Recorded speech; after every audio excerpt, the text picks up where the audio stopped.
자, 뉴스픽 저희 더공감여성정치연구소의 송은희 박사님 안녕하세요. 네, 안녕하세요. 네, 전혜연 우석대 개공 교수님 안녕하십니까? 네, 안녕하세요. 자, 오늘 이제 장애인의 날 소식은 저희 두 번째 뉴스로 좀 다뤄보도록 하고요.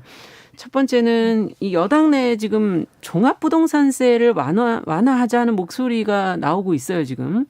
이제 홍남기 부총리가 어제 이제 대정부 질문이 있었기 때문에 여기에서 관련 입장을 밝혔는데 그 내용이 무엇인지 여당 내 움직임을 비롯해서 보도된 내용들을 좀 보면서 저희가 같이 한번 좀 생각해 보죠.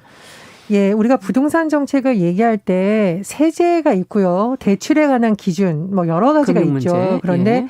최근에 관심이 쏠리는 부분이 종합부동산세, 종부세라는 평가가 많이 나오고 있습니다. 그 이유는요.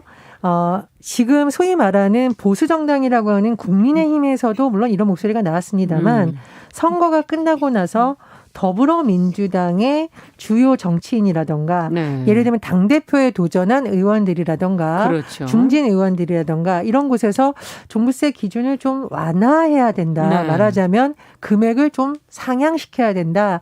이런 목소리가 나오고 있는 건데요.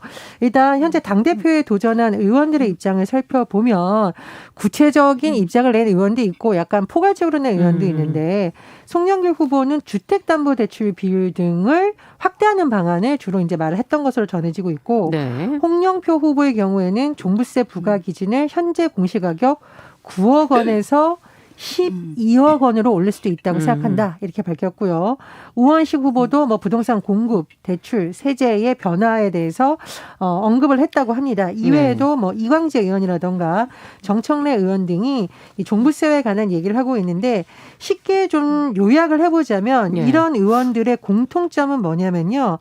종부세 부과 기준이 현재 9억 원입니다. 네네. 그런데 이 9억 원의 기준을 뭐 12억 원 초과로 올린다든가 또는 1주택자에 대한 재산세 인하 기준도 지금 6억 원 이하거든요. 네. 9억 원 이하로 올리는 방안. 그래서 이런 법안을 뭐 발의하겠다라는 움직임도 있고 당내에서도 나오고 있습니다. 그런데 지금 이제 더불어민주당이 좀 독특한 상황입니다. 아직 당대표가 선출이 되지 않았죠. 그렇죠. 5월 2일 날 선출될 예정이니까 사실상 원내대표 윤호중 의원은 있지만 당론이라는 것은 아직은 나온 것은 아닙니다. 그러니까 조금 더 지켜봐야겠지만 어쨌든 민주당에서 이런 목소리가 나오는 부분에 대해서 일부학은 또 굉장히 관심을 갖고 있는 것이고요.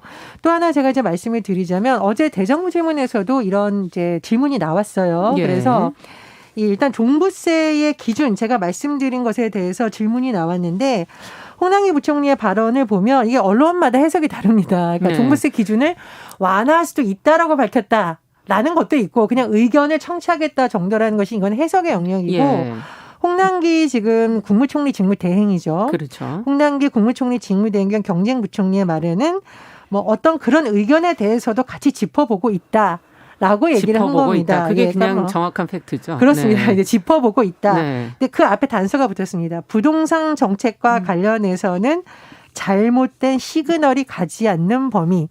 이 잘못된 시그널이라는 것은 홍 부총리의 또 다른 발언을 보면 이런 얘기를 했어요. 심상정 정의당 의원이 종부세 과세 대상 도대체 얼마나 되냐.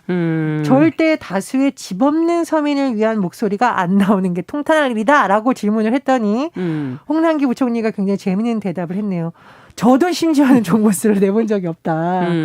대다수 국민들은 종부세와 관계없고 3%에서 4%의 국민들이 종부세를 낸다. 이렇게 해서 지금 뭐 정부에서도 뭐 완화를 검토하고 있다. 이건 좀 해석이나 전망에 가깝고요.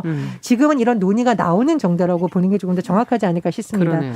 참고로 지금 민주당에서 부동산 특별위원회 특위를 꾸려서 이런 부분에 대해서 좀 논의를 하겠다. 이런 소식이 전해지고 있습니다. 그래서 현 정부에서는 사실 지금 부동산 문제에 대해서 집값 안정을 굉장히 중요한 목표로 내세우고 그것을 기준으로 뭐 과세라든가 공급이라든가 그렇죠. 대출 규제 등등의 정책을 세우고 있는데 글쎄요. 여당의 이런 움직임이 정부의 정책까지 바꾸는 쪽으로 갈지 아니면 정부에서의 기조를 계속 이어갈지 뭐 또 다른 관심사로 떠오르고 있습니다. 네, 어쨌든 사실 보궐선거 이후에 이제 변화되는 모습들인데 이런 것이 정말 필요하다고 생각하시는지 또 가능성은 그럼 실제적으로 어느 정도 있다고 보시는 건지 두 분의 의견 듣고 싶네요.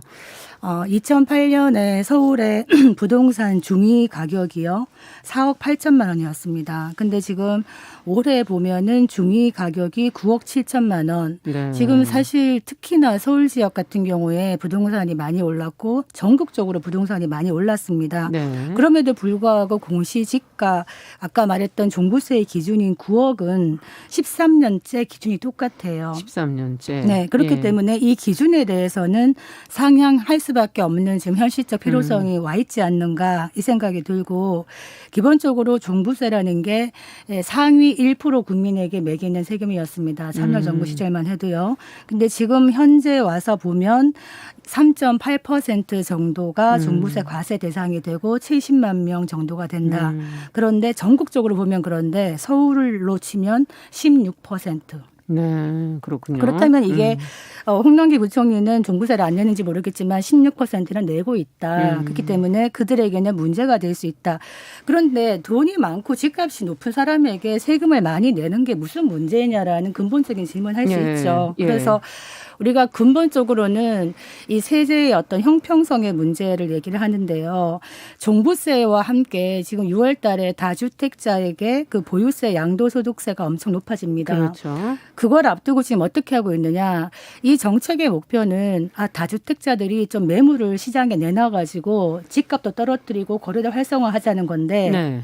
지금 다주택자들이 어떻게 하고 있냐면 매매 대신에 증여를 하고 있어요. 예. 그러면 오히려 시장의 물건은 줄어들고 집값이 떨어지는 건 아닌 것이죠. 어떻게 보면 정책의 효과가 나타나지 않고 있다. 그런 측면에서 종부세 문제라든가 어떤 공시지가의 문제라든가 공시지가 현실화의 속도의 문제라든가 이런 부분은 사실 정책에 좀 미비한 점이 있었다면은 근본적으로 가는 방향에 대해서는 찬동을 하더라도 이 부분은 속도 조절할 필요가 있다. 그래서 더불어민주당에서도 아마 정책 전환의 기조가 더 강해지지 않겠나 좀 이런 생각이 듭니다. 네. 어떻게 보세요, 정 교수님? 저는 박사님하고 다른 방향에서 좀 짚어보겠는데 일단은 부동산 정책 실패했다라고 할 때 일반적으로 부동산 정책 잘 못했다라고 하면 무슨 생각이 드십니까? 일단은 집이 부족해서 갈 곳이 없는 거겠죠. 집값이 예, 비싸다라는 비싸고. 거죠. 쉽게 예. 말해서 청년들이라던가 네. 서민들이 살 집을 사기에는 또는 전세를 얻기에는 너무 가격이 비싸다. 보통 이제 우리 일반적으로 그런 정서에서 집값 안정화라는 용어를 많이 쓰고 예. 있습니다. 그래서 부동산 정책의 목표를 집값 안정화로 가는 것에는 제가 보기에는 큰 이견은 없을 것 같아요. 물론 그렇죠. 일부 다주택자라던가 부동산으로 투자를 하는 분들의 의견은 다를 수 있지만 우리가 주택의 특수성을 생각할 때는 그런 점을 같이 봐야 되는 거고 예.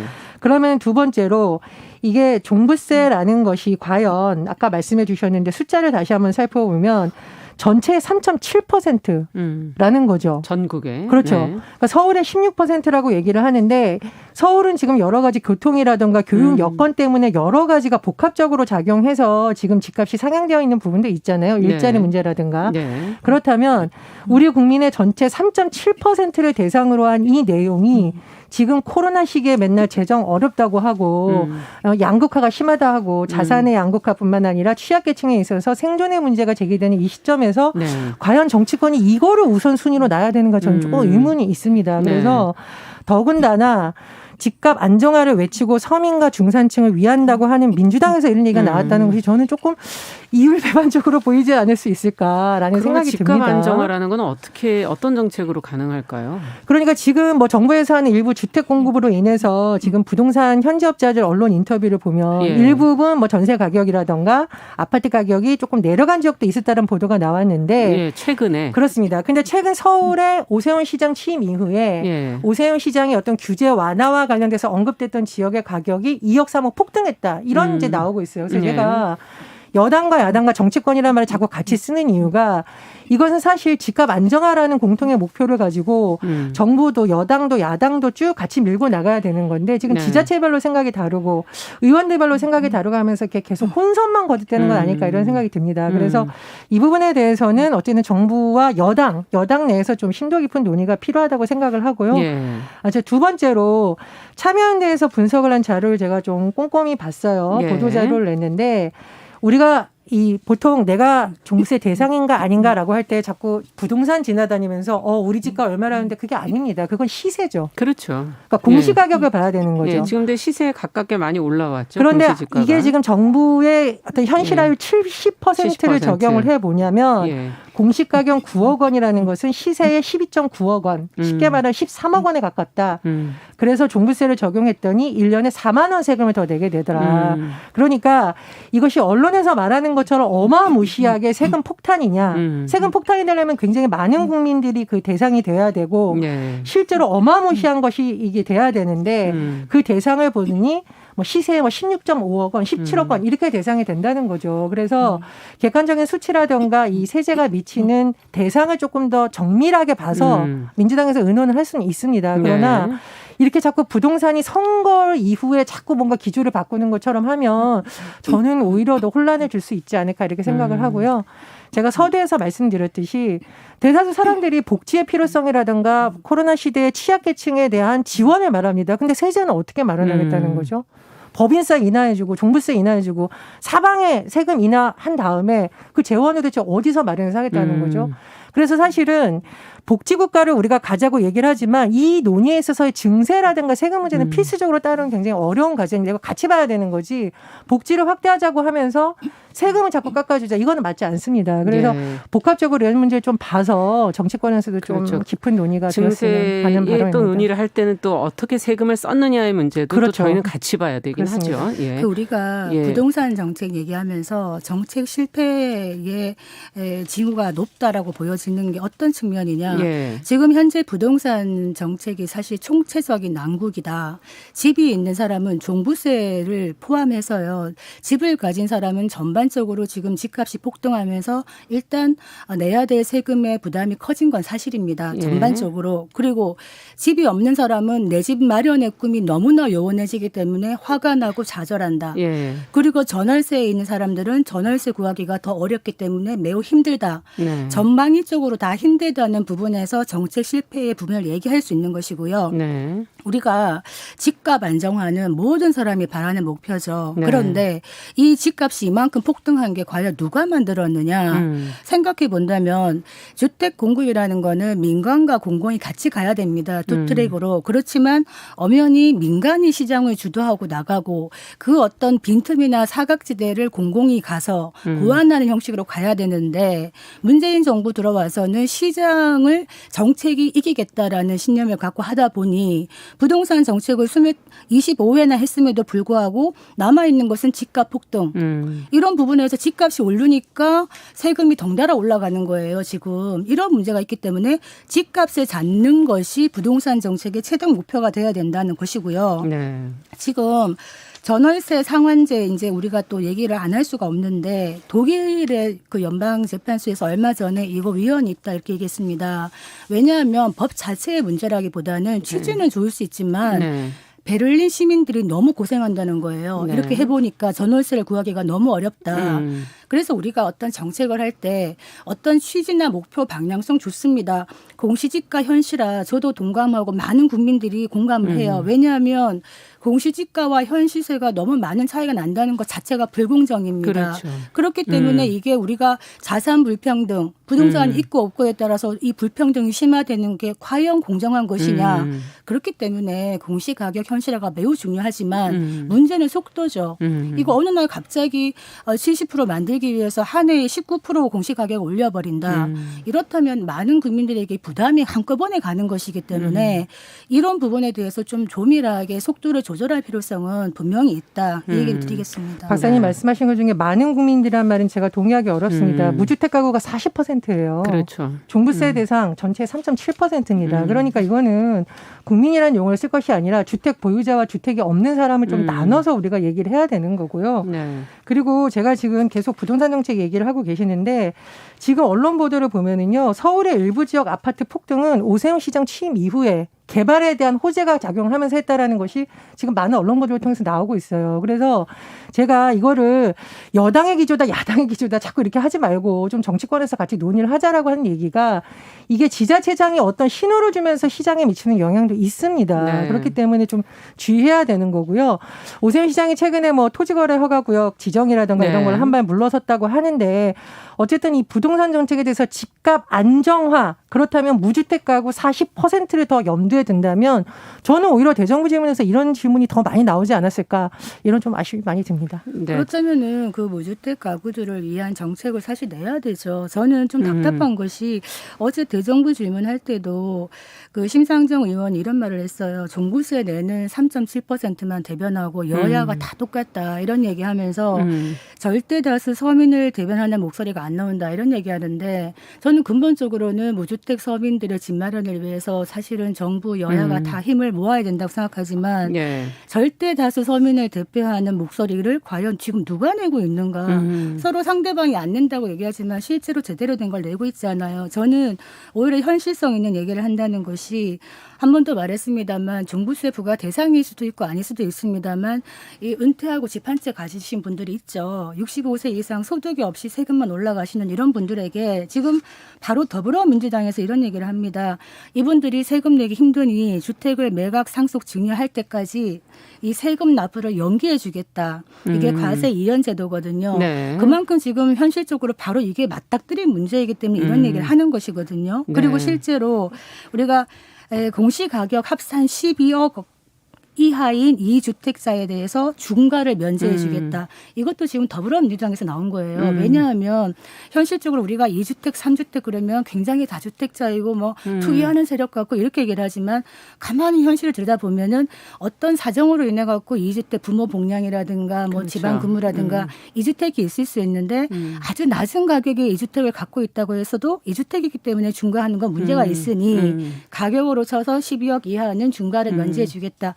이런 현실성 있는 정책들을 내기 시작한다는 것이 저는 의미가 있다는 겁니다. 더불어민주당에서 그동안은 박사님 지금 문제가 더불어민주당에서 있다. 그런 입장 낸 적 없습니다. 지금 한겨레 보도나 일부 언론 보도에서 특위에서 그런 걸 검토하겠다라는 거를 말씀하신 것 같은데요. 민주당에서 그런 입장 낸 적 없습니다. 그래서 그건 이제 혼선을 줄 수 있기 때문에 지금 정청래 민주당 의원이나 그러니까 정청래 이런, 의원이 아니, 얘기를 한 거니까 아니, 민주당 그렇죠. 일부 그런데 의원이 이분이 얘기한 거를 이분이 민주당의 민주당이고 입장이라고 말씀하시면 안 잠깐만요. 된다는 아까 거예요. 말했듯이 당대표나 지원하는 이런 잠깐만요. 분들이 이런 얘기를 네. 하고 있다는 그러니까 기조가 전체 얘기는 중요한 아니지만 어쨌든 것이죠. 민주당에서 나온 그렇죠. 얘기 의원들의 발언이다라는 말씀이신 걸로 정리를 하고요.